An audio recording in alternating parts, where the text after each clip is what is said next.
The views, opinions, and wild ramblings expressed on this podcast are strictly those of our hosts and do not reflect the thoughts, values, or overly serious policies of their employers, sponsors, advertisers, or anyone with a legal team. All scenarios we discuss are based on past experiences, most of which we barely survived, and have nothing to do with any of our current jobs or employers. Basically, don't sue us. We're just here for the laughs, not the lawsuits.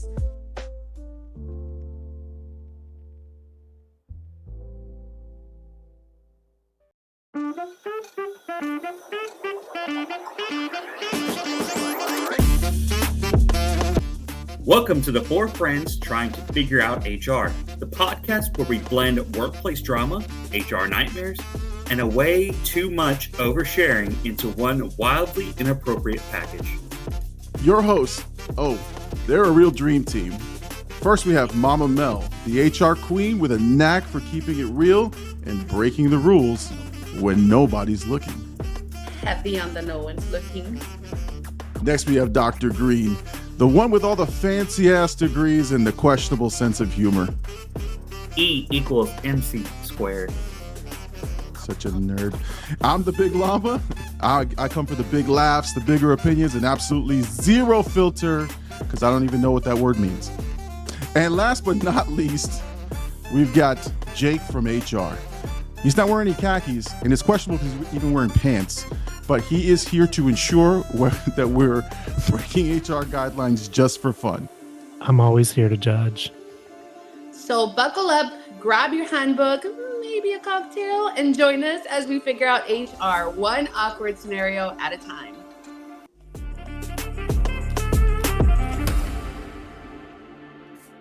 Hey everybody, welcome back to the Just Four Friends Trying to Figure Out HR podcast. I'm your host, the Big Llama. No, I'm just kidding. So I just want to be transparent in how we're starting today's podcast. First and foremost, when we did our pilot episode, I'll call it our pilot episode, we were kind of testing the waters and we were trying to see, how the rhythm of the show was going to be, what level of appropriateness were we going to, because we wanted this to be an after hours podcast for us to just let loose and kind of, have a little fun with it, right? I mean, HR is a very serious thing, and we do get to serious topics. If you've listened to the podcast, at some point we give you some touching, great information. But we had a little bit of too much fun on episode 1 and our pilot episode. And when the families listened to the episode, they were stuck on some pretty key things. So we buried that episode, just so everyone knows. It's available for sale to the highest bidder, and that will help pay for the podcast. But no, so we decided that we had a really good time with it, and we wanted to revisit it, but we did something a little bit different. We had found names and things, coworker names before, and tonight we decided to give our friend Chad GPT a ring, and just kind of have that sort of produce some names and see if we've heard these names before, and who, and if it's something that we've experienced before. So join us now as we sort of go through this journey of nicknames for our coworkers. And hopefully you guys have heard of these. And if you have any extras that you want to tell us, then let us know when you watch the podcast. All right, who wants to start? I love that we just explained all that, but who wants to kick us off with a nickname for a coworker, and we'll just go around. Maybe done. I'll go do this one. This one's just funny. It's good to me because we all have one person that, no matter what the situation is, it could be a freaking sunshiny day and money could be raining from the sky. Wow. And this person would complain. Captain Complainer. They file a grievance for everything but actual work. So I know I've met a couple of people like that. Like they're fully draining type of people. And they just need so much from you. Have you guys ever watched that show, What We Do in the Shadows? No, but what do you do in the Okay. shadows? It's about vampires. It's on Fox or Oh. FX or something. But there's like you have like your typical vampires, right? Blood sucking Edward? undead. Hey, not Edward. He was nice. Then you have your energy sucking vampires. That's those people right there. Captain Complainer is a soul sucking, energy draining person that needs to just get on out of my face. I don't want your negativity. Go complain. It's a nice day. Look at the glass half full. What's wrong with you? That's what that Negative made me Becky. think of. It's a negative Becky. It's a negative, negative Nelly. Negative Negative Nancy. Nancy. Negative Nancy. There it is. They definitely ain't a realistic Rachel, but they are a negative Nancy. I have to say, and I know he doesn't listen to. Well, I don't. I'm not okay. I don't want to incriminate, but I know someone in my family that is just like this. Like, there's nothing that happens at work that is not a complaint. Like, again, what happened? Joe said hi to me. Like, how is that a complaint? But that's how the conversation goes. And then the rest of the time, it's this happened and that happened and that. And I'm like, does anything good ever happen to you at work? Like, I don't understand. But I'm not going to incriminate who that is in case they're listening. It's my family member. I get enough heat for this podcast. I don't need that. I'll ask later. Yeah. When we end the recording, I'll tell you who it is. How do you carry conversations on with people like that? Because like I wear my emotions on my face, right? I'm not very good at hiding them. I don't have a good poker face, and when somebody is like just draining me, I'm like, get to it, or like I don't care to listen to you complain. I'm a big fan of you have to romanticize your life, and I get to go to work. I get to drive to work. I get to talk to my colleagues today. I try to spin the most positive way that I can to just the most mundane things, but like I can't hold a conversation with someone like that. I feel drained. I feel robbed of my time. Like, I'm done with you, energy draining vampire. Get on out. If it's me and the person one-on-one, I can handle it, right? I can sort of mask it.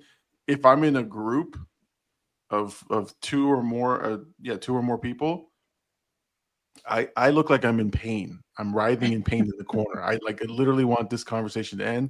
I hold my temple like an old man, and I just sit there and I look like I'm in pain.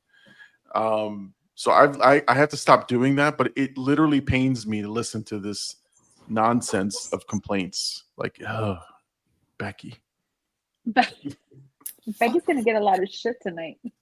She is gonna get a lot of shit. She's a lot of these coworkers. We love you, Becky, wherever you are, girl. I don't like you. So, realistically, though, for the HR professionals that are listening, the one thing I would say is make sure you know how to respond to the best of your ability to that person, whether it's one-on-ones or group settings. Because I know I come across those, or have come across those a lot, and especially in large meetings where like we'll be talking about a topic and all of a sudden it turns into a complaint from one person. It's like, this is not the audience. So then I'll just chime in. Thanks, Becky. So about those graphs, and you just like redirect it right back on topic. And there's been a few times where I've actually had to interject and be like, okay, Becky, look, I definitely want to hear more about that, but let's take it offline. Right now we're talking about the graphs. Yeah, you have to play that violin. But then when it's one-on-one, depending on the person is my response, because I have actually had a conversation with someone, and they were one of those complainers. Always everything's negative, everything's bad. You know, they're gonna die tomorrow. They're a hypochondriac. They're always dead. They're always sick. Everyone always hates them. I looked at this person one day, and it was just me and them. I just looked at her, and I was like, I gotta ask you a question. And of course, she wants the juice because she's so dramatic.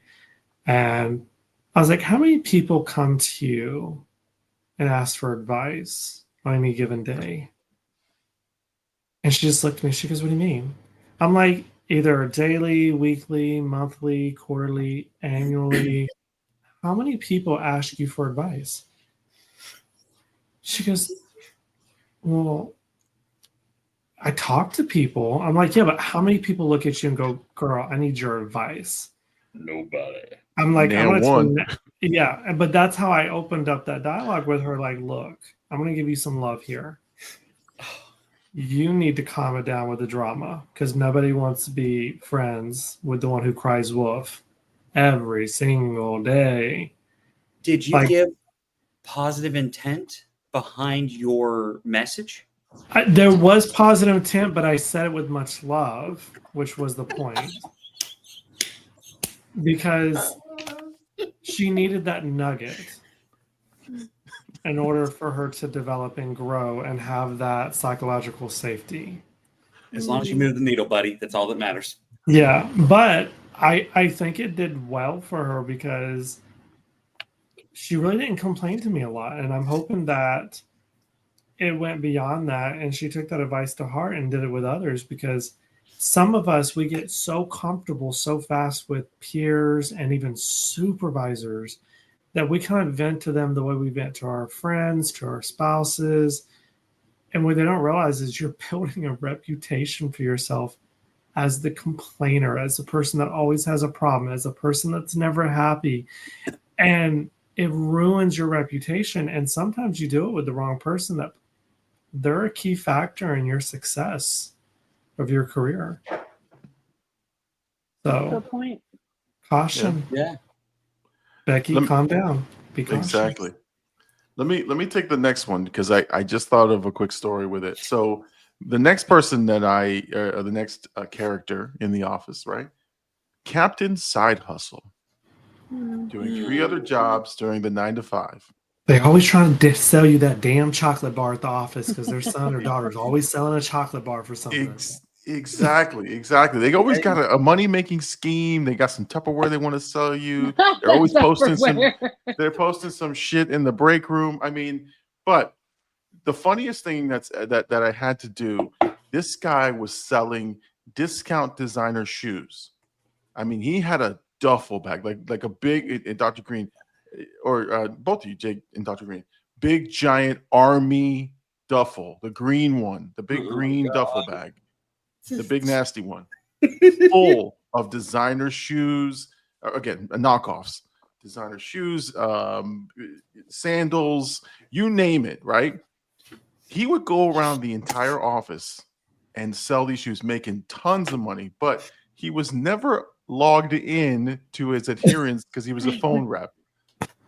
And so the coaching I had to give was like, hey, could you just log in and take calls? Like, that's your job. Like, you're literally like, they're like, where's Becky's cousin? And they're like, well, he's delivering shoes next door. He's delivering shoes to the 3rd floor. But it became so popular, even the supervisors were buying shoes from this guy. So they were like condoning it. But there's a bunch of Captain Side Hustles in every building. Like, in every building has one Captain Side Hustle. Because again, just look in your break room, you'll see Captain Side Hustle. There's signs or whatever. And so I missed the guy because I liked his shoes. But and he also sold bootleg DVDs and Blu-rays. Oh, wow. I did buy Who watches Blu-ray? Well, who watches DVDs? Hey, Back in the day. Hello, look behind Big Llama. Oh, that's right. Didn't you say you had Blue's Clues back there? I do have Blue's Clues. I have Blue's Clues, The Wiggles. That was Hey. direct shade. The Wiggles was legit, man. Shade. The Wiggles was legit. Toot chugga chugga big red car. That's the jam. Fruit salad, yummy, buddy. Fruit salad. Yes. Mashed banana. Oh, good songs. let's reel it back in though, right? Yeah, I want everyone that's listening to remember the next time you go to HR and you want to sell something or promote something and they tell you that there's a policy there, it's because of Becky's cousin. Yes. We should name them. We should give every character a name. Okay, Becky's Becky cousin is Ricky. His name is Ricky. Ricky. Becky and Ricky. We don't want Becky to and stick with the B's. Becky and Brian. Okay, Becky and Brian. Brian's doesn't sound like what was the It's Be- Captain Side Hustle? Okay, Benny. Becky and Benny. Becky and Bart. Or Brad. Not the Simpsons. I go Benny. for Benny. Bartholomew. I go for Benny because that just sounds like someone that's hustling. Yeah. You know, my cousin Benny, he has these. There you go. He's got Benny these shoes. sounds like They're knockoffs, but they look Benny's just always like. looked like the mafia kid. We And name every character. And you know what? I want to bring a sad point that attaches to this because anyone that's been in HR has had situations where family members or even employees have, lost their lives. And there's been times where people have come up and they want to fundraise or do things at the workplace. And unfortunately, because of policies, we have to say no. And it's not because we're not empathetic, we don't care, but unfortunately, Benny ruined it for the entire barrel of apples. So now there's a policy that exists that completely limits all fundraising, all solicitation, all advertisements because of that problem. And if you make an exception for even the things that there should be exceptions for, then you open up Pandora's box to potential liability issues and all that. So just know that while there's funny stories around the hustlers and the gamblers and all the side hustles that get pulled on at work, it is sad because they do kind of ruin it for the ones who truly do need that side hustle to help out legitimate situations. So don't hate us. We don't make the rules. We just enforce them, but it doesn't mean we're not on your side. We just can't be there from a policy perspective. Yeah. But you know who's got a stranglehold on the office? It's the Girl Scout Mafia. Oh, God. But see, they do it in the baby. parking lot. They do it in the parking lot. They cash app. They're delivered in the parking lots. You got cases upon cases, and they sell it like it's drugs. I'm not joking. I'm telling you, I've had places I've worked where we were not supposed to be selling it. It was against policy to even have food on the floor, and they're like carrying around in their coats. Like, girl, look here. Yeah, just cash at me when you get a chance. I'm like, you walk around here like you're still a mess. you got some of those thin mints, man. I'm like, look, Bethany, stop it. Where's my Samoas, dog? Where's my Samoas? I'm like, you over here? They're not even selling the whole box. They're selling it by the bag now, like the whole little bag. They do like prepackaged bags at home. Bags of soup. I'm not going to mention a show that's on TV right now where she's repackaging food that already has the name on it, but puts the name on the new packaging. We're not going to talk about that. Pulls them over, sees they have a little baggie, and it says Samoas on it. And it's like a little dime bag of Samoas, and it's like, but Samoas, man. They get the exception. That's what I'm saying. The Girl Scout Mafia is real because when cookie time, okay, so all side hustles have been knocked down. Again, Benny is no longer selling shoes or DVDs, but guess what? When it's Girl Scout cookie time, that break room is covered in signs and sales for cookies. I mean, it's so bad that outside of work, my in-laws get them by the case. They buy a whole case of cookies, and it's not that serious. It's always that serious with Thin Mints and tag-alongs. That's when Benny be calling Benita and she gets involved. I'm not joking. My mom has like 5 boxes of Girl Scout cookies sitting on her kitchen counter right now. It is hilarious. Hi, Jake's mom.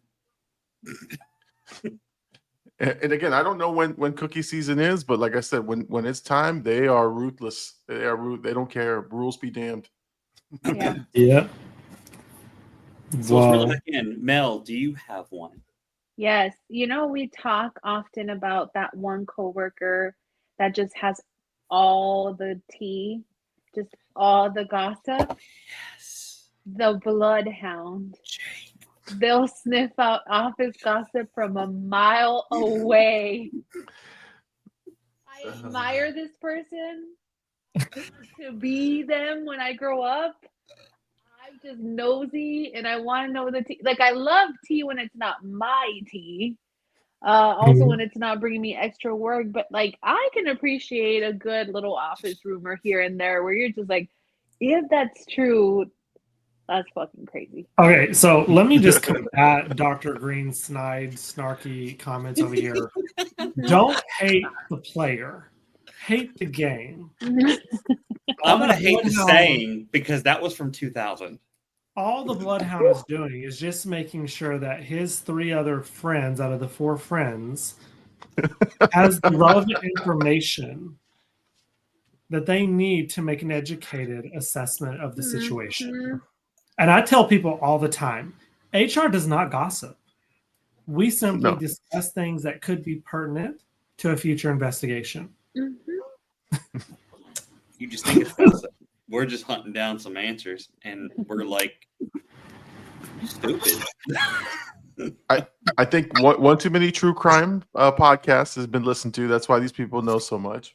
But the stress level, this is why I could never be the Bloodhound. The stress level of knowing things, of having that back pocket, and then because I'm a terrible, if you haven't noticed, I'm a terrible liar. My wife's like, "Did you eat those cookies?" No, I did not. So yeah, my voice changes, my face changes. So like, if I knew something, and they were like, it's brought up in the meeting, like my face turns red, or I have tells. There's gonna be a tell. They're like, "Hey, so who heard about Becky and John over in the bathroom?" Not me, guys. And then I slowly do the Homer into the bushes. The Homer backing up. Yeah. Big Lon would be the first one to tell himself, "I didn't hear anything about them making out in the bathroom." Wait, nobody said anything about making out in the bathroom. What they were doing. Exactly. I will spill the tea. Lon was like the perfect witness in an investigation. Like, what can you tell me about this? I didn't hear about Becky and John making out in the restroom. And this is actually true situations too, though. Make sure you let them know it's true situations. Maybe different names, but there are people that do things very inappropriately in the bathroom. Yeah, and HR gets involved. Of course. Didn't we talk about one during the last episode? Your what did we call it, Lana? Oh, the diabolical shitter. Yeah, that was diabolical shitter. Different one. But still, at least, still get involved because it's something to do with the bathroom. But I know of a individual. HR can't be everywhere. We just can't. But at the same time, there are cameras for a reason. So I think the word is innuendo comes whenever you see a man and a woman walking behind each other out of the restroom. Yeah, I mean. And so your investigation starts. Did anybody hear anything? I heard Becky and what's the other guy's name? Johnny? Johnny. Yeah. Becky Johnny and John. boy. I just heard somebody was getting really happy in there. Happy? Do you know who it was? Well, no. Okay. All right. Camera footage, Becky. What were you doing? So 2 and 2 together, but I know somebody who has told me that story, and I just was like, it's crazy. And it's kind of hard for John to like defend himself when he's coming out of the female's restroom. Wait, hold on. Well, we don't know if he why identifies she come out of the male's restroom? as a female. Because we know what John identifies as. So if you identify as a male and you're coming out of the female's restroom, we got problems. That's true. That's very true. What? You've never walked into the wrong bathroom?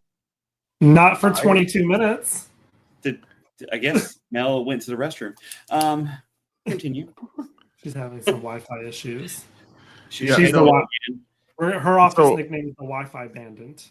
Oh, the Wi-Fi Bandit. She steals the Wi-Fi Hey, bandit. it's happened to all of us.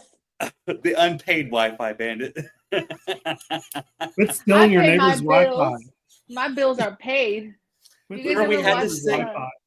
Your family's there. Remember we said last time your internet started going crazy because your family was there. We're here. Have you guys ever watched 1,000-Pound Sisters? I love them. I love it. My bills are paid. You don't know what I'm going through, okay? You can do I stuff. pay my bills. My bills are paid. That's my favorite scene. I think I'm pregnant. Okay. What Why? makes you think you're pregnant? I have cravings. Okay, you're craving things you never craved before. Like what? Water, and then cut to the sister. Bitch, you ain't pregnant. You thirsty. Never seen that show. Oh, that. Yes. Okay, it just clicked because I remember hearing this somewhere. And it's the sisters. And like one calls out the other. That was yes. You can Llama. You have to get on your other pod. You have to. You just watch it. You gotta watch it. 1,000-Pound Sisters was called. 1,000-Pound Sisters, good old Tammy and Amy. Sounds like a good time. It's a reality trash, but it is so entertaining. Just like this is like the stuff that we have to watch to unwind. Yeah. 1,000-Pound Sisters. And you know what? They are a good segue to the next topic for a nickname, which is the Snack Attacker. Oh my Jesus. God. They always show up when there's food. No, they always the Snack Attacker. They attack and they show up when there's food present. You bring the food. That's true. I usually bring the food. Also known as break room bandits. Yes. There's like they just went back from lunch 22 minutes ago, and all of a sudden there's a potluck in the break room, and bam, there they are again. I'm like, did you just get off lunch? Oh, I'm taking it early 15. That's the lunchroom lurker. Yeah. Oh yeah. There's a bunch of names for this one. Hanging out by the microwave every time. But what's funny is some of them are people you don't even see ever unless there's food. Right? You're like, you work here? And you know what the rhetorical funny part about it is? Almost all of them I've ever seen are skinny. Right? They're all skinny. It's like you're hunting for food. You're constantly at the buffet. You're always eating. Like you're walking insults. And I've used so many of them. If you had to pinpoint the lunchroom lurker on one department, fight me, but it's the IT guys. I'd have to fight you. I think it depends on the geographical location. It's the IT guys.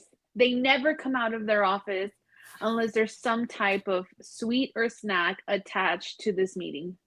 Or pizza.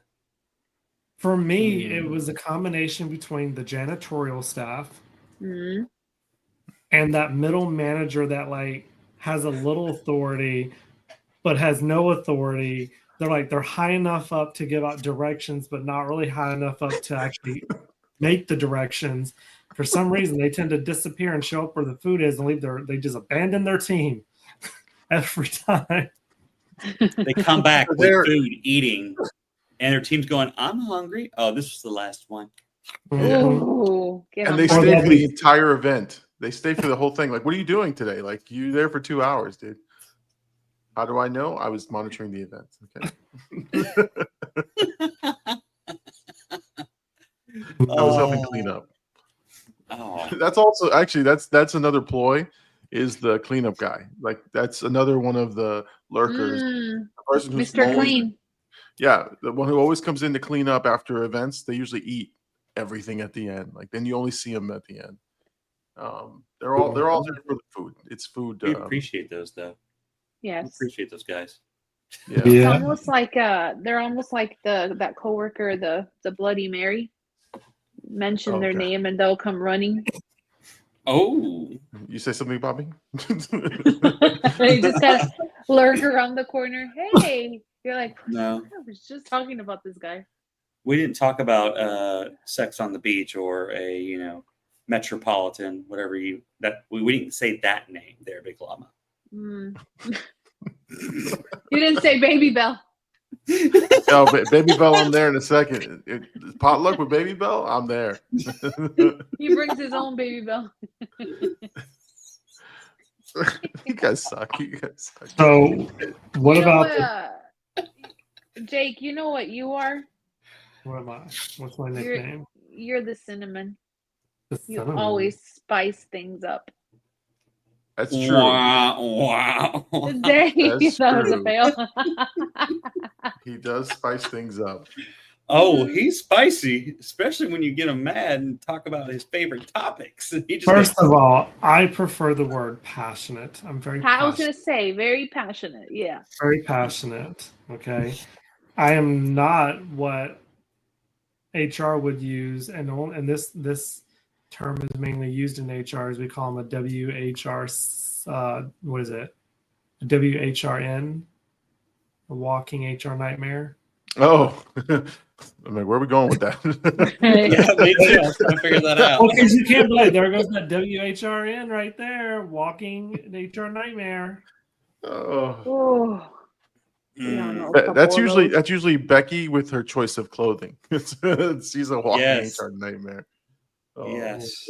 Becky go home. is the walking nightmare for HR. Exactly. And if your name is Becky, we love you. Yeah, we love you. We appreciate you. I have a story. I have a story attached for that because in one of my previous companies, I had someone that consistently came to me. They kind of fell in that they always complained about everything category, but they would always come to HR and just complain about how they were being targeted. But it wasn't really a complaint because she never really specifically said what until one day where she came and she was like, I want to file a complaint. She goes, I think I'm being targeted. And so I took her complaint and it was on dress code, right? So then, of course I was fairly new kind of at this point. So I had to dig into it. And then after I did my due diligence, I came back, I pulled Becky back into the office and I sat her down and I said, girl, look, I'm going to be real with you. They are targeting you because you have been sent home 17 times for dress code violations. I said, you know what? Shame on them. I had a conversation with them today, and the next time you violate dress code, they're just going to write you up. So you don't worry about them targeting you no more. Because they are not going to pull you in the office to have any more private conversations unless it's a write-up. I assure you of that. You flipped the script on Becky. No, I was legit. That was dead serious. They were targeting her. But then, I had to have a come to Jesus meeting with leadership. Is there a reason why we haven't written her up? Maybe after the 7th time we sent her home, not 17th. Right. I get that they have to clock out to go home and change, but I'm like, how many times are you going to send her home? Because at this point, you are kind of targeting her, and it is kind of a little. I mean, you have a justified reason, but how many times are you going to do it and not hold her accountable where it still becomes justified? So, yes, Becky at that time was a walking HR nightmare, literally, in the shoes she had on that day. So, can I, again, I don't want anyone to feel attacked. I'm already attacked. Okay. No, there you go. Every time he says that, I'm like, yeah, that's like saying, say it. That's like saying, Mama Mel, I need to tell you something, but no offense. No, I hate that. Oh, that makes me mad. This isn't meant to offend anybody. Go ahead, offend everybody in the room. You already offended exactly. me. This isn't directed at anyone. Yeah, go ahead. Having said that, no. So again, I don't want to attack anyone here. If you are this person, but the Tab Hoarder that keeps 49 Chrome tabs open and can't figure out why they can't log in, or the desktop hoarder when you have 5,100 attachments, like shortcuts, Word documents, spreadsheets, presentations, and it's like the entirety of your desktop. I want to punch your computer screen and show you what a folder is. But who puts it on their computer? I never use shortcut. on my When they Look. Mama Mel. I'm done. Sorry. I was See, like- I knew one of us was that. I did not know it was you, Mama Mel. no. Mama Mel might have some issues here and there, but she ain't that Oh, person. thanks. Okay, no. Wait, no offense. No I have offense, had Mama people. Mel. I've had people share their screen and have so many tabs open that the tab literally was not even thick enough to like be the width of a penny. And sometimes I just call them out. I'm like, look, you don't have to pretend like you stay busy. I just need help on this one thing. You have to All the pretend. same tab repeated over and over and over and over. Like just look, just go open up. Don't even go to Chrome. Just open up a whole nother browser. Go to Safari. Go to any other thing, because at this point you have so many browsers open that I think you're trying to convince yourself that you're working hard. And it's I like, don't think they know they have it open. Like that's the tab hoarder doesn't know that they've opened another Like, tab. Right. I guess we'll see, because there are people that don't know that they smell. So we'll go with that. But the desktop one, like, okay, so the tab hoarder. So tab hoarder is again. I may be judging, and my apologies. I'm not trying to be judgmental. I'm judging with you. I'm right next to you. Go ahead. They may not be as computer savvy as they should be for whatever reasons, right? That's what happens when you open up 1,000 tabs. It's not that you're busy; you don't realize you've opened a tab, and then you can't find the application. You're like, I've tried 16 times. I keep clicking it, and nothing's opening. Yeah, because you have 17 of those tabs going to the same location. But the desktop hoarder is really my biggest problem, because not only are you completely killing your computer, you're like a security risk nightmare. Like, you are saving valuable personal information on your desktop that has no protection at all, and not on our servers. So it's like you looking for trouble. Like, if your laptop gets confiscated or stolen, if I can log in, I've got all your information. So that's what drives me crazy. But the other thing too is, like, I know it's around here somewhere. They're looking around their desktop and they can't find it. Like, I can't find it.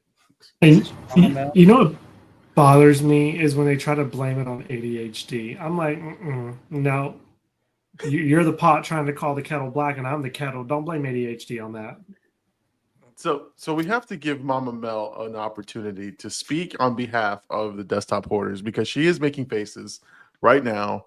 Mansplain to us. Yes. No, mailsplain to us. Mailsplain to us. Mansplain. Oh, yay. Listen, I don't know where this trauma comes from. I like to call myself, along with all of the other desktop hoarders, we're like the Library of Alexandria. We just keep a copy of everything, because you just never know. You just never know where you're going to use it. Now, I have the OneDrive little fancy SharePoint stuff. I know how to use it. Sure, I'll save stuff on there. But I'm old school, and I'm going to save it to my desktop, because I don't ever think that stuff is going to get lost. But like a couple years back, maybe like 10 years ago, a lot of our computers at work got wiped. Like, just completely wiped. I don't remember if we got like hacked or something. I can't remember. We lost everything. And I said to myself, we're not going to do that again. We're just going to keep what's important. And then we just kept everything. And it's fine. I know where everything is. I won't lose I know where the music is coming from. I know where everything is. Also, I'm always very afraid that if I share my screen, they'll see like my Spotify up. So I make sure to just like move things around. So the screen that I'm sharing is like what like you're actually meant to see, and not me listening to like grills, on Spotify as I'm trying to work through a emotional intelligence training. So I'm good with that, but I do keep everything. And you know what? I've got no shame in my game. And everybody out there that's a desktop hoarder, you do you, boo. Let these men not shame you. What's You do the you, term? bugaboo. Okay, you're right. You're right. It's just one of the names that came up here, and I know it intimately. Yeah, no. Yeah. Tell us how you really feel, Llama. Well, I've seen your tabs and your desktop, and I have seen people that are 10 times worse. So it's okay. Thank you. So to answer your question, though, you said you didn't know where this trauma came from. I just want to let you know, it probably came from your childhood. Oh, I knew my parents did it. I knew it. Dr. Green. So I want to examine this for a minute. Were there a lot of tabs open on your parents' computers? Computers. A lot of desktop icons on your parents' My parents didn't own computers. My parents owned legal pads. Were there a lot of drawings of iconic figures on there? No. A lot of Bible verses. Oh, no, I feel like a jerk.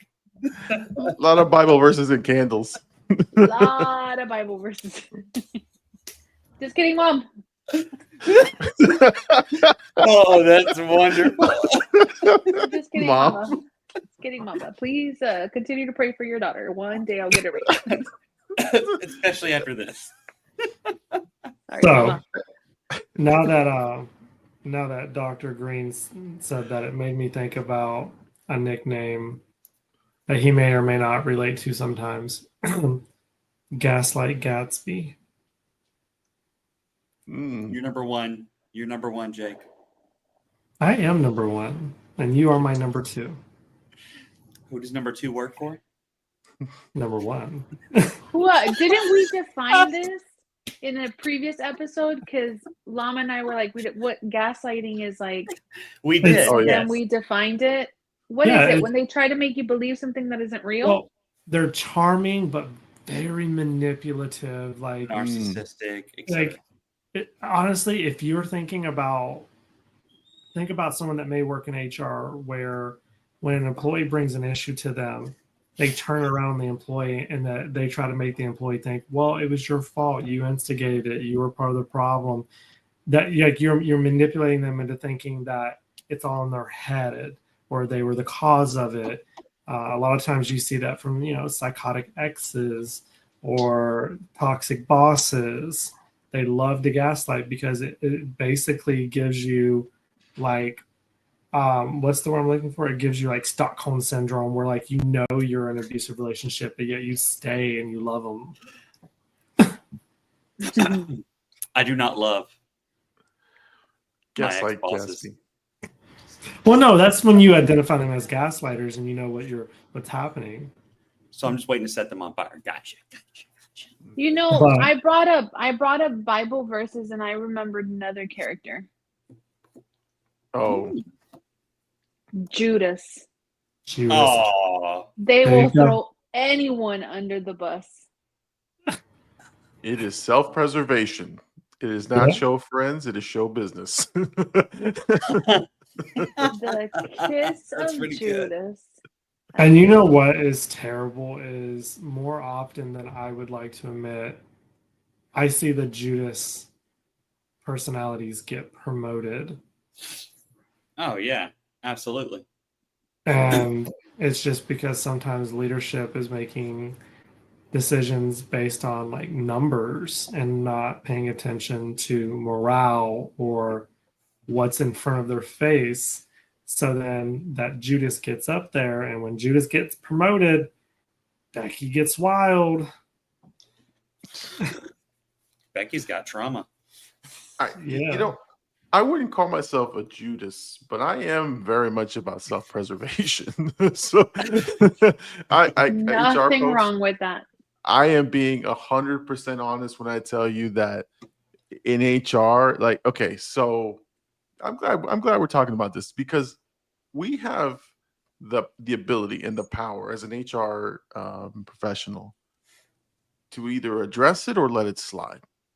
Sometimes you can say it's a judgment call. Sometimes you can say it's not that big of a deal in terms of like it's not a policy violation. But the minute you don't take an action, you're in trouble, right? So I was always under the sort of guidance to, if it's said to me, I'm reporting that shit. I'm gonna write it down. I'm gonna document it. I'm gonna go through the proper channels, because I am not putting my career on the line for something stupid, right? Because again, you just never know. It can be a nothing issue, right? But somebody's in your office, somebody brings it to you. I'm not being a Judas. I'm just like, hey, I'm just gonna write this down and give it to somebody, because I'm not gonna be the one that holds on to this secret just so that. Yeah, they're trying to you can- implicate Yeah, myself. that's not right. Judas. Judas No. is the one that's a manipulator, and Okay. I And kind of they, you maybe know- misread that. yeah, no, I mean a Judas is many things. The term that I use, gaslight Gatsby, that's just one of many personalities of a Judas, because they're basically pure evil. But for you, no, because I mean it's kind of like we all work in HR, and I'm sure we've all had numerous people walk in our offices and go, "Can I tell you something in confidence?" And I'm like, I look at people and go, "I'm not Catholic. I don't take confessions here." God. Like, you tell me something, I will do my best to keep it confidential, but then I may, depending on what you say, there may need to be an investigation. I may have a fiduciary obligation to report it or look into it. So, no, you can't tell me in confidence. Now, of course, I'm not going to run and go tell the whole facility, but I may have to do my due diligence depending on what you share. So I'm like, no, that's not a Judas. That's doing your due diligence. That's doing your job. A Judas would be the one that's like, you do it for some, but not everyone. And then you turn around and then you only report part of the story, not the whole story. And then you manipulate it. And then you make the person who reported it feel like they were the reason why it caused. And Well, the Judas can also be associated with treason, right? Like in biblical terms, that's what Judas is. He was a traitor, right? He sold Jesus for 30 pieces of silver. So I think like when you think of your Judases, though, but you're right, it can be a trait. Like it's specifically a trait in somebody that's like a narcissist, right? That we've all probably worked for someone or with someone that's got those lovely traits. But a Judas is someone that's going to sell you out. And there's nothing worse than having a Judas as a leader, because you're not safe, right? We talk so much about like psychological safety, and we talk about like just feeling like you have that sunscreen of a boss that they're going to protect you from the heat, right? But when you've got a Judas for a boss, every man for themselves, homie, like, you're going to sell me for 30 pieces of silver, then I'm going to do everything to protect myself. So yes, self-preservation, but also Judas is just associated with treason or traitor, which, when you look at the toxic mentality that some leaders have of, if you are a traitor, you've no loyalty to me, you don't serve me. That's when you start getting in trouble as a leader. Or when you have the HR representative that you replaced, or a company that you've joined that had a Judas in HR. That makes fun. It's like no one trusts HR now, because every time they went to HR goes back and just tells the manager everything that was said. But that kind of goes back. That also goes back to Lama's point, Jake's point. To some degree, yes, we can keep the conversation confidential. That doesn't mean that I'm not going to act on it. Like if you come and report harassment to me, I have to act on that, and it's not me being a Judas. It's like a legal obligation to act on it. Yeah, right. There's a difference between investigating it versus going to the manager saying, "Guess what Becky said about you today." True. So I got a question. There. Oh, okay. Go ahead. No, you go ahead, Big Llama. I was just gonna say, what was not on my bingo card for tonight or for this podcast this week? was tying in our discussion to Good Friday and Easter. Oh, It's not on my bingo wow. card, and we did it. So Good Wild Friday, if you're listening. Bravo, everybody. Bravo. Good job. And you know what? You Anyway, even talked about the 30 pieces of silver. Great exactly. job. We were getting biblical, and I'm like, hey, it's Good Friday this week and this Easter weekend. This is crazy. It's not on my bingo card, but I'm here for it. This is fun. Go ahead, Dr. Green. So we can kind of continue that trend in a way, segue to this, the thief. The thief in the workplace. And I don't mean just the good old stealing from the locker, stealing from the break room. And most of us have been in an organization, actually all of us have been in an organization where they had a snack market. Self-serve. And self-serve. And they truly self-serve themselves. But what I'm talking about is the idea thief. They take an idea that Mama Mel gave and boom, made it their own and went and told the boss, I thought about this. And so then, boom, that thief is promoted. How do y'all feel about the idea thief? Hey, first of all, I only did that once to Mama Mel. So I've never done it to you, Mama Mel. I'm a big believer that credit should be given where credit is due. And so I think the three of you know this about me. Like I will not, if it was not my idea, I'm always like, hey, kudos to this person, like credit goes to this person. They just kind of helped me put it together. You guys know that I'm not the best at putting like decks and PowerPoint presentations together. And like Llama wasn't always my go-to. Like I'd be like, hey, I need some aesthetic looking things here. Help me out, please. I remember that conversation. And you. But I'm so grateful that you would help me. But I'm not gonna say, and to this day, Llama, I credit you for Adobe. Like anytime that I share Adobe with someone, I'm like, let me tell you about the person that shared Adobe with me. He's great.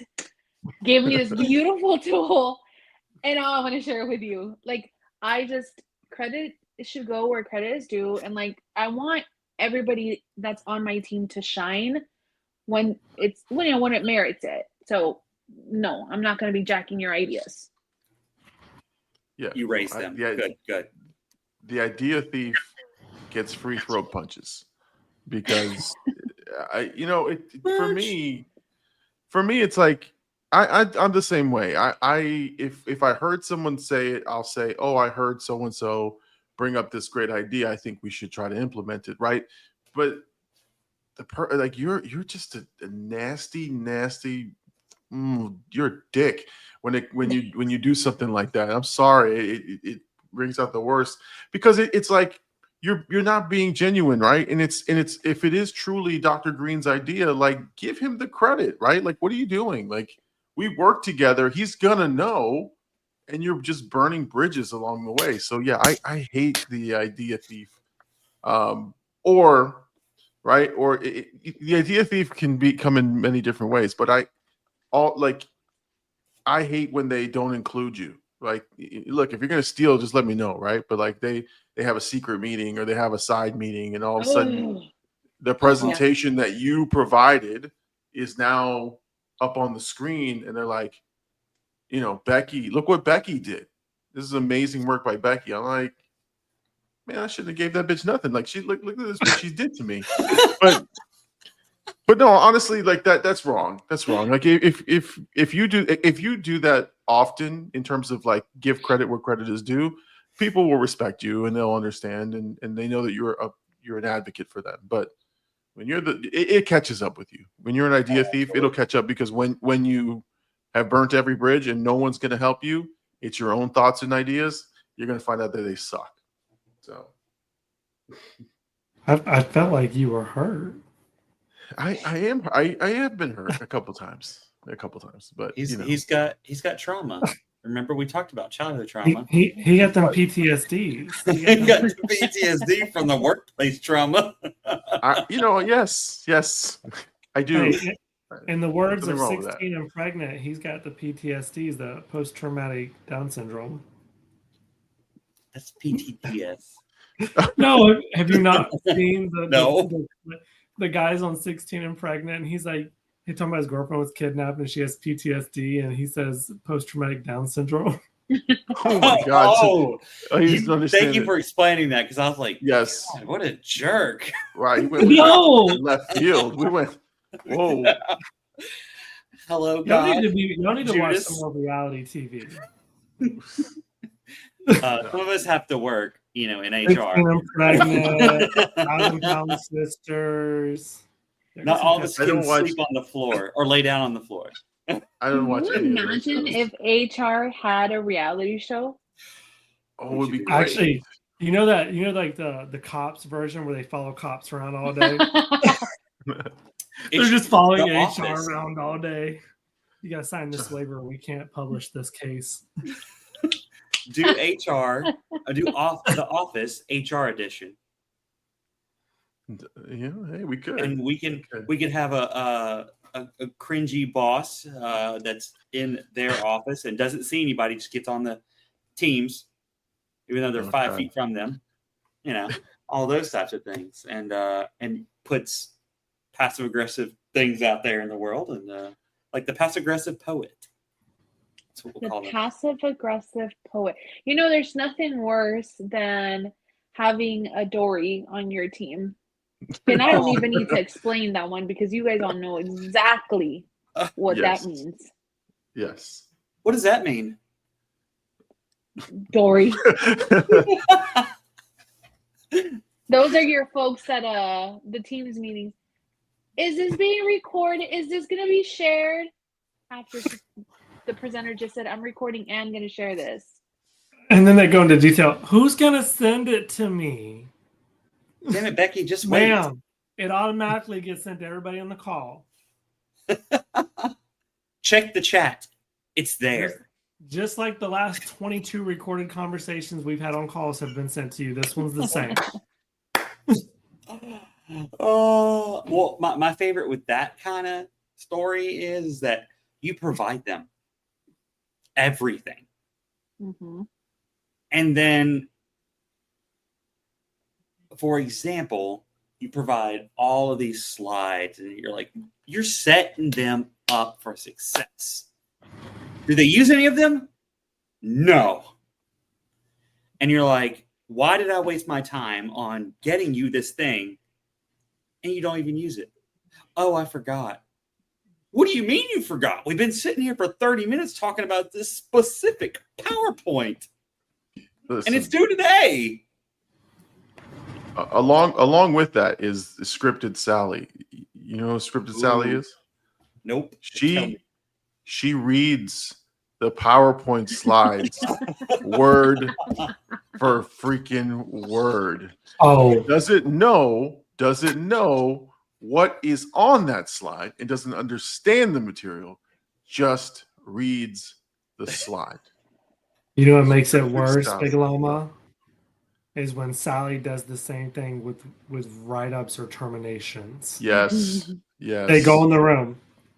We are here Oh. today to discuss the termination of Becky, and Becky did not complete. I'm like, It's like you don't even know why you're there.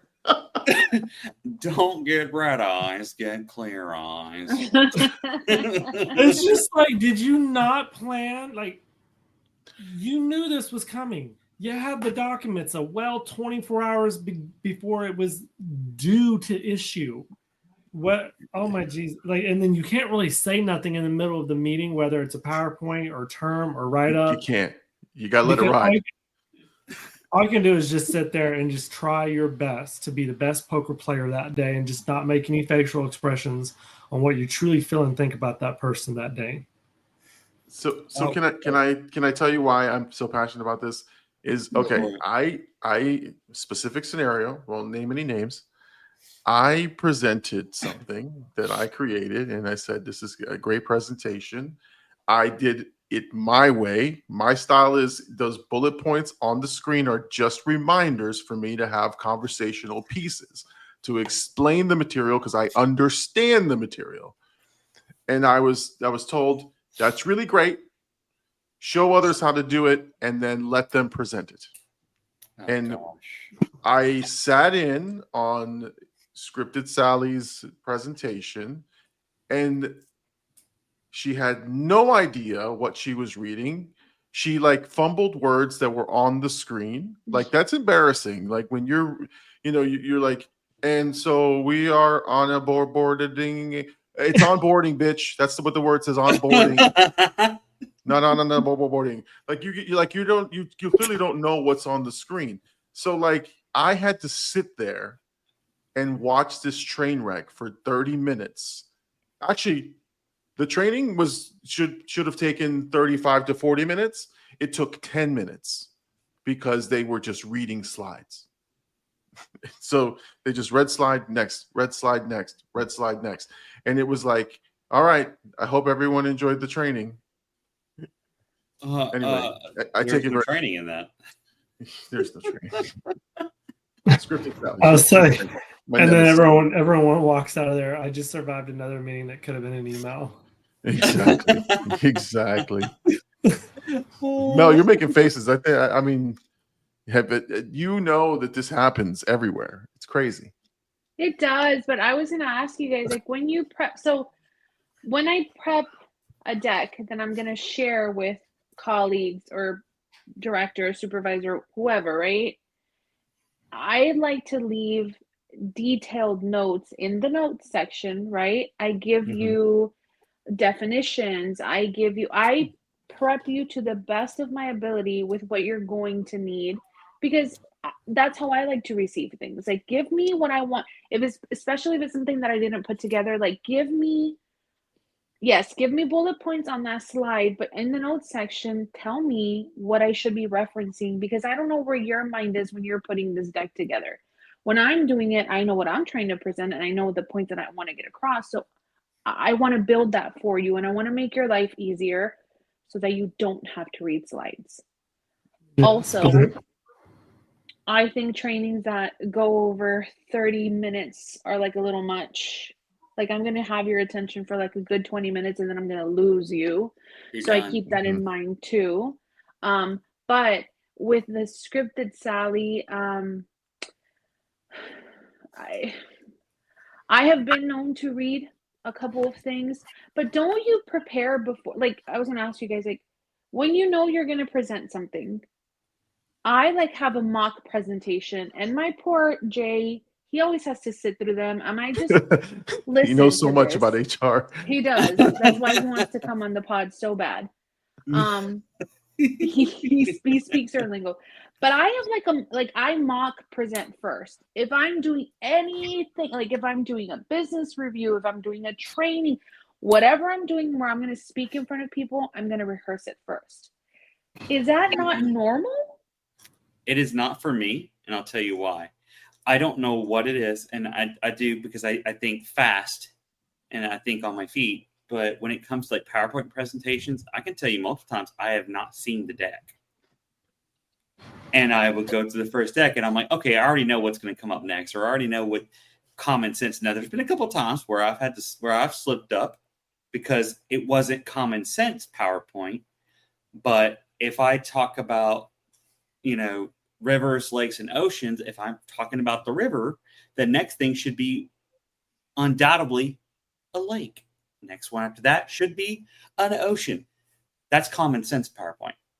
Mm-hmm. Those, I don't, it's something that should come natural to you, especially if you know your stuff, especially about HR. So you should know like what EEOC is and, like a PWFA presentation. Correct. You should know these things. So I don't need to look at it because I know what it is. Yeah. That's how I am, because I already have that knowledge, but I'm also very good at thinking on my feet. So not everybody is like that. Well, and I think a big call out is if you are tagged in to do a presentation in an area that is not your subject matter expertise, when you start that call, don't be afraid to let people know, hey, team, I'm going to be presenting today. This is not my forte. So if I mispronounce something or if I forget to touch on a topic, I apologize. And of course, I'm going to cover everything in the presentation today, but if there's any information left out, we'll make sure we get that to you on the back end. Call yourself out before you look like a jackass. And they're like, did he write this presentation? Does he not know how to present it? Yeah. Like, let him know you didn't write it. This is not my knowledge. Okay. I'm not Stephen Hawking, but I'm going to try to read like him. No, but I think that gives you a little bit of wiggle room to mess up a little bit, because you could be upfront and say, hey, I'm filling in for Mama Mel right now, and she's really our subject matter expert in this topic, but I will do my best, and my apologies, right? And I think that they will give you grace, that will give you some room. And yes, if you read a little bit, that's fine, but please don't read the whole thing, and try to do some prep work and just look at it and go, okay, I think I understand the material pretty well. If well, not, that actually happened to you and I don't know if you remember, but the Bee Gees burned my computer down. Oh, that's right. That's right. I was an observer. I was just observing.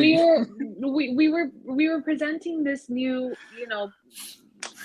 initiative that we were launching in this company, and Lama and I actually worked together on it, so we knew the talking points, we knew what we were saying, but he was just an observer sitting in on my training, and midway through somebody asking about like a pip or something, my computer died, like just blank, and I was like, oh my god, and I like grabbed my phone and I'm like, my computer died, like, I'll be right on. And thankfully he was on and he picked it right back up where we left off. But that was like, that was just lucky for me that he was there to pick up. But just when you said that story, I thought about the Bee Gees burning down my computer. I was playing Tragedy by the Bee Gees, and yeah, she was playing a song like a starter, like like the icebreaker, and I love doing that. So in this case, this is a perfect piece to say this. You were the meeting magician. Oh my god, you vanish during key moments in the meeting. That was a key moment, and boom, you were gone. That was the Houdini. You pulled it. Yes. No. I came back and Lama was like, oh, this, and I was like, it's as if nothing happened. It's as if we were co-presenting. Exactly. And he just like went in there like a ninja and was like, yeah, so let me take you through that. And I was like, oh my god. Again, I did what I could to save Mel from that. But but let me do this. I want to be the timekeeper, and timekeeper, gatekeeper. Right. I want to keep us within our limits. So we're going to wrap up a little bit here and have everyone just do their parting shots and things that they want to give to you as professional advice. But again, if you guys who are listening, and you have other types of folks in your office, let us know. Send us an email or put some comments on the YouTube video or on Spotify. We accept comments. It would be fun to see what types of people you have at your office and what you call them. So that maybe on the next one we can talk about some of these comments and things. But let's go around the horn here, and we'll start with Mama Mel. Since you told that lovely story of how I saved you, I'm going to write back to you. What parting shot would you have for any of these people we talked about today?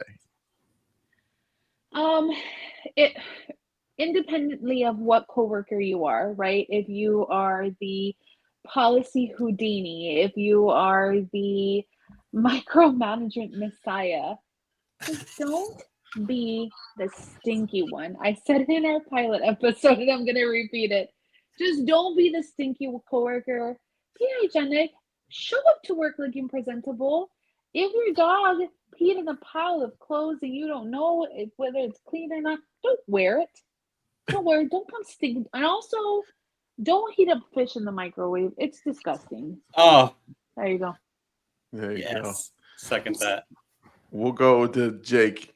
What's your parting shot, sir? Know what your nickname is. Good. It's not. No one at work keeps secrets. It's not hard to find out what you're known for, what your nickname is, or what your reputation is. So don't be oblivious. I get it if it's like day one, week one, maybe even month one of you being at a company. But after a good 90 days at an organization, you start building a reputation. And by your 6-month anniversary, you have a nickname. You may not know what it is, but everybody at work has a nickname. Find out what yours is. Is it something to embrace or is it something to change? That's for you to determine. Awesome. Not That's actually really, really good. I'm gonna try to figure out. Not scripted. Right. And your name does change depending on your work location. So as you go to new places, your new name. So don't think they picked up on it. All right, Dr. Green, what's your parting shot? Oh, I think about a few things, but in this case, I'll go back to the one that we talked about pretty much at the beginning, which is complaining. Look, not everybody loves their job. Some people do the 9 to 5, they clock out, they go home. That's what they want to do. I give kudos to those. I am a people pleaser. A lot of us are. And we want to show our best, do our best, and be the best.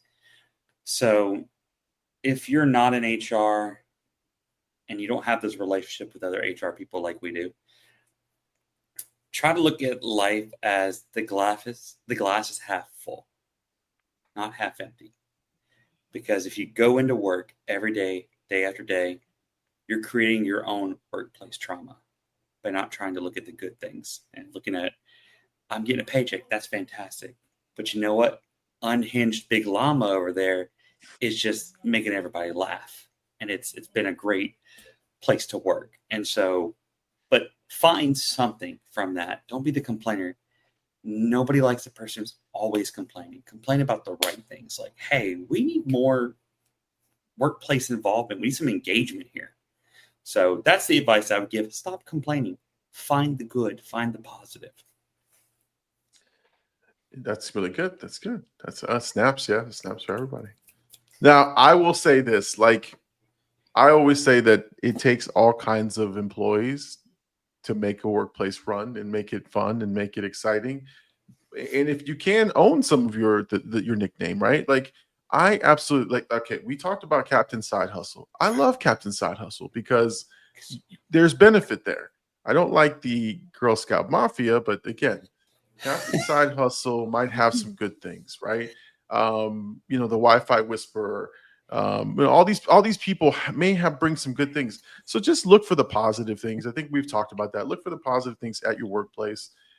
If that person is really good at that, give them some kudos, give them some praise. I think that's one thing we don't do is we're quick to make fun of it, right? Or to give them a label or a name. But then you remember, like, you should thank them for some of these things. Like, again, if they are an IT guru, they're not an IT, but they're an IT guru, like, thank them for their help and make them feel good about it, because sometimes they're looking for a boost themselves. So I just say, as always, just be good to people, treat them well. But yeah, give them a little bit of praise. And please, if your desktop looks the way it, with full of icons, get rid of them. Get rid of them now. And the tabs. And close all your tabs. Unless you're at the bar with me. I was gonna say it, and you beat me to it. Tab open, yes, please. All right, so I think that's it for us tonight. But we have to be adjourned by our official meeting adjourner, Jake from HR. Well, you know what, Jake from HR. Usually, it's best if you knew how to turn your workplace microphone. I know. I just saw that. When I started to talk, my mic was like muted. You were every person in that meeting that we all go, "Hey, turn your mic on." Hey, you might be muted. Hey, you're You muted. give me one more millisecond. I would have caught myself. I'm self-sufficient. Okay, bringing our business day to a close. I share this with much love until we call you all into the office again. Have a great night. Have a good night, everybody. Bye. Good night. Well, that's another episode of the Four Friends Trying to Figure Out HR. We didn't solve anything, but hey, at least we tried. And by tried, we mean we laughed, we overshared, and we probably violated some HR guidelines ourselves. But remember, this podcast is for entertainment purposes only. Don't take our advice. Seriously, don't. And if your HR manager asks, you've never heard of us or this podcast. Thanks for listening. Like, subscribe, and join us the next time as we keep trying to figure out HR and fail spectacularly. Now, go be productive, or at least pretend to be. And tell your boss that I said hi. Tell your mom I said hello. Tell your daddy I said hey. And remember, hate has no home here.